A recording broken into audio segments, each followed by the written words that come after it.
Well, thanks for having us. The president got it exactly right. This is a threat to our democracy. This is about a former president who rallied a mob to try to overturn a lawful and fair election because he didn't like the result.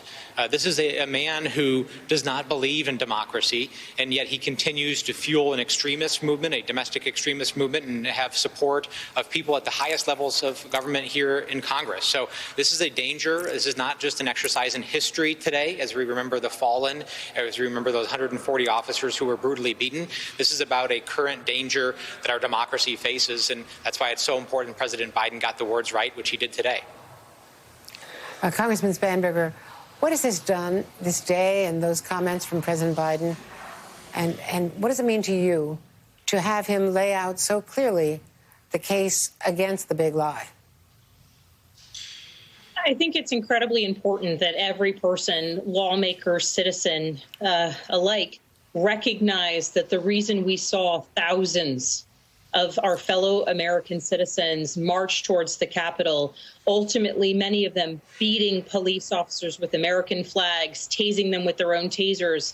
And we've seen now more than 700 people charged because of the offenses committed on that day criminally. It is important that everyone focus on what occurred that day, what their intention was. Their intention was to stop Congress from executing our constitutional duty of certifying an election. The reality and the certainty with which they came to the Capitol to achieve that goal continues to horrify me and so many of our colleagues. But as long as we have individuals like the former president, like sitting members of Congress, denying the reality of the threat that existed that day and the threat that continues to exist as they continue to perpetuate these lies, our democracy continues to be imperiled. Congressman Crow, let's go back to a year ago today. You were up in the gallery over the House floor because of COVID separation. Not all of you could be on the floor. And you ended up protecting your fellow Congress member, Susan Wild. You were holding her hand. I think we've got some pictures of that. You up in the gallery with Susan Wild, who's wearing red, as you can see, calming her down, calming others down. My own colleague and friend, Haley Talbot, was the pool press representative up there. And what was going on for 20 minutes? You know, you're a veteran. Military veteran. What was going through your head? We see there Congresswoman Shiapol was up there with you. Yeah, that's right. Well, there were a lot of things going through my head. First of all, most of us made the call, that call to family that nobody ever wants to make, wondering if that was the last call we would make to our family and our loved ones. And that was a tough call to make. After I hung up the phone, though, I got back into that mentality that I had been in years before as an Army Ranger. I had to tap back into that. That was a life that I thought that I long left behind me. I didn't have to use those skills and that mindset ever again, but it came back, and I just had to put my emotions aside, put them in a box, set them aside, and start working through the problem, creating a mental checklist of what I could do to get me and everyone else out of there, to work with the Capitol Police, to get us into a defensive position, to take our pins off so that we weren't easily identifiable as members, just run through that list. It was a very tough situation to be in, but it just underscores the brutality of that day, the danger of that day and what really happened. And it's one that a lot of people continue to deal with, particularly the families of those officers who didn't make it out alive and who we have since lost.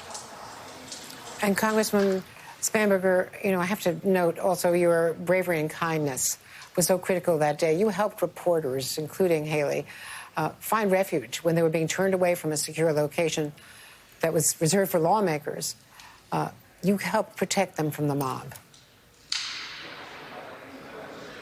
The reality is those of us who were in the gallery, right along there with Jason, with the members of the press who were documenting that day, we made a hasty escape ultimately because of the bravery of the men and women of the Capitol Police and the Metropolitan Police. They were the ones who secured the area after the assault was essentially stabilized. Those images that you're showing, we were there, we were crouched down as they were working to defend us. And when they were able to get the area secure, we were able to make our speedy way out of there. But even as we were exiting, I would note that your colleagues were among those who kept taking pictures, who kept documenting that day, so that every American, those of us who were there, who were, crouched down, who were part of the horrors of that day, but not just us, but every American has the ability to know what happened. Because as we were hurrying, as we were going down steps and steps, and as we saw the insurrectionists that were prone out on the ground with the police officers there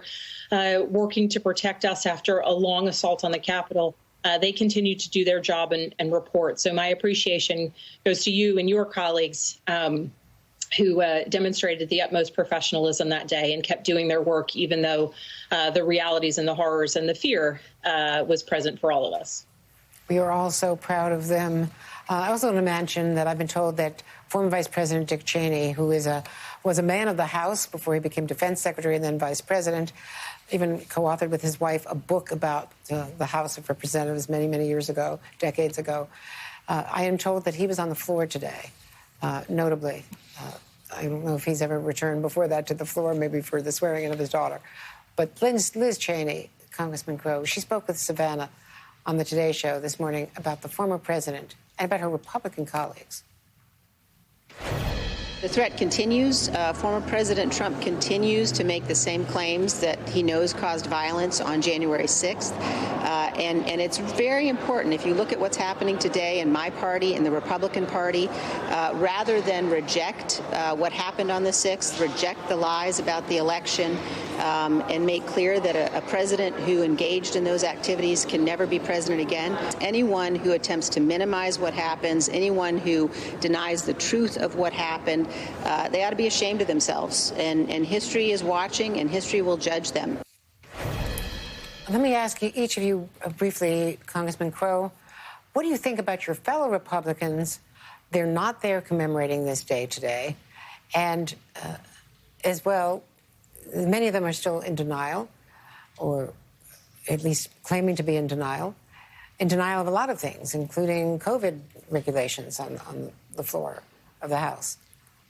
Well, there are certainly some Republicans. There are certainly some Republicans like Liz Cheney and Adam Kinzinger who are American patriots, in my view. I mean, I might disagree with them deeply on a wide range of policy issues, but they believe in the Constitution and they believe in truth, and they're standing up for it, and they're showing a great amount of courage to do so. And that's in stark contrast, frankly, to most of their colleagues, people that are turning their back on the Constitution over the last year and are more focused on Donald Trump. So, this is less about them.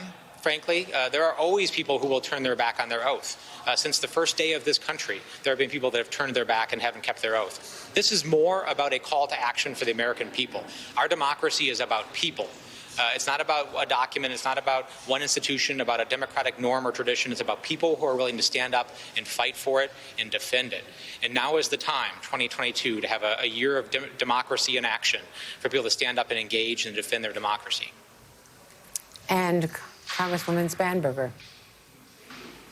I think that what we continue to see is bravery and truth-telling from some of our Republican colleagues, particularly Congresswoman Cheney. She has demonstrated a fierce commitment to the truth, and she is demonstrating exactly what every representative should be and should do. They should tell the truth to their constituents, whether it's good, whether they want to hear it, whether they don't. And she engages with us on policy, certainly, Jason, and I disagree with her on many topics of policy. But when it comes to upholding and celebrating and protecting and safeguarding our democracy, she is one of our democracy's fiercest defenders. And notably, for those who choose to turn their eyes away from what happened on January 6th, it's an unwillingness to have those hard conversations. It's an unwillingness to admit that lie after lie, accepting conspiracy theories, or staying silent in the face of those lies, in the face of those conspiracy theories, is what led us to that day on January 6th. But the reality is that for every colleague who is unwilling to denounce January 6th, for every colleague who is willing to minimize the impact of that day, they are creating a foundation where our democracy continues to be at risk.